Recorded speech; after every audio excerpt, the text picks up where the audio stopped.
యమునలు గంగ పొంగులై హావభావములు నింగి రంగులై లాస్యం సాగే లీలా రసఝరులు జాలువారేలా జలపాత గీతముల తోడుగా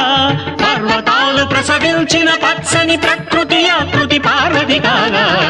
అందెల రావ నీది పదముల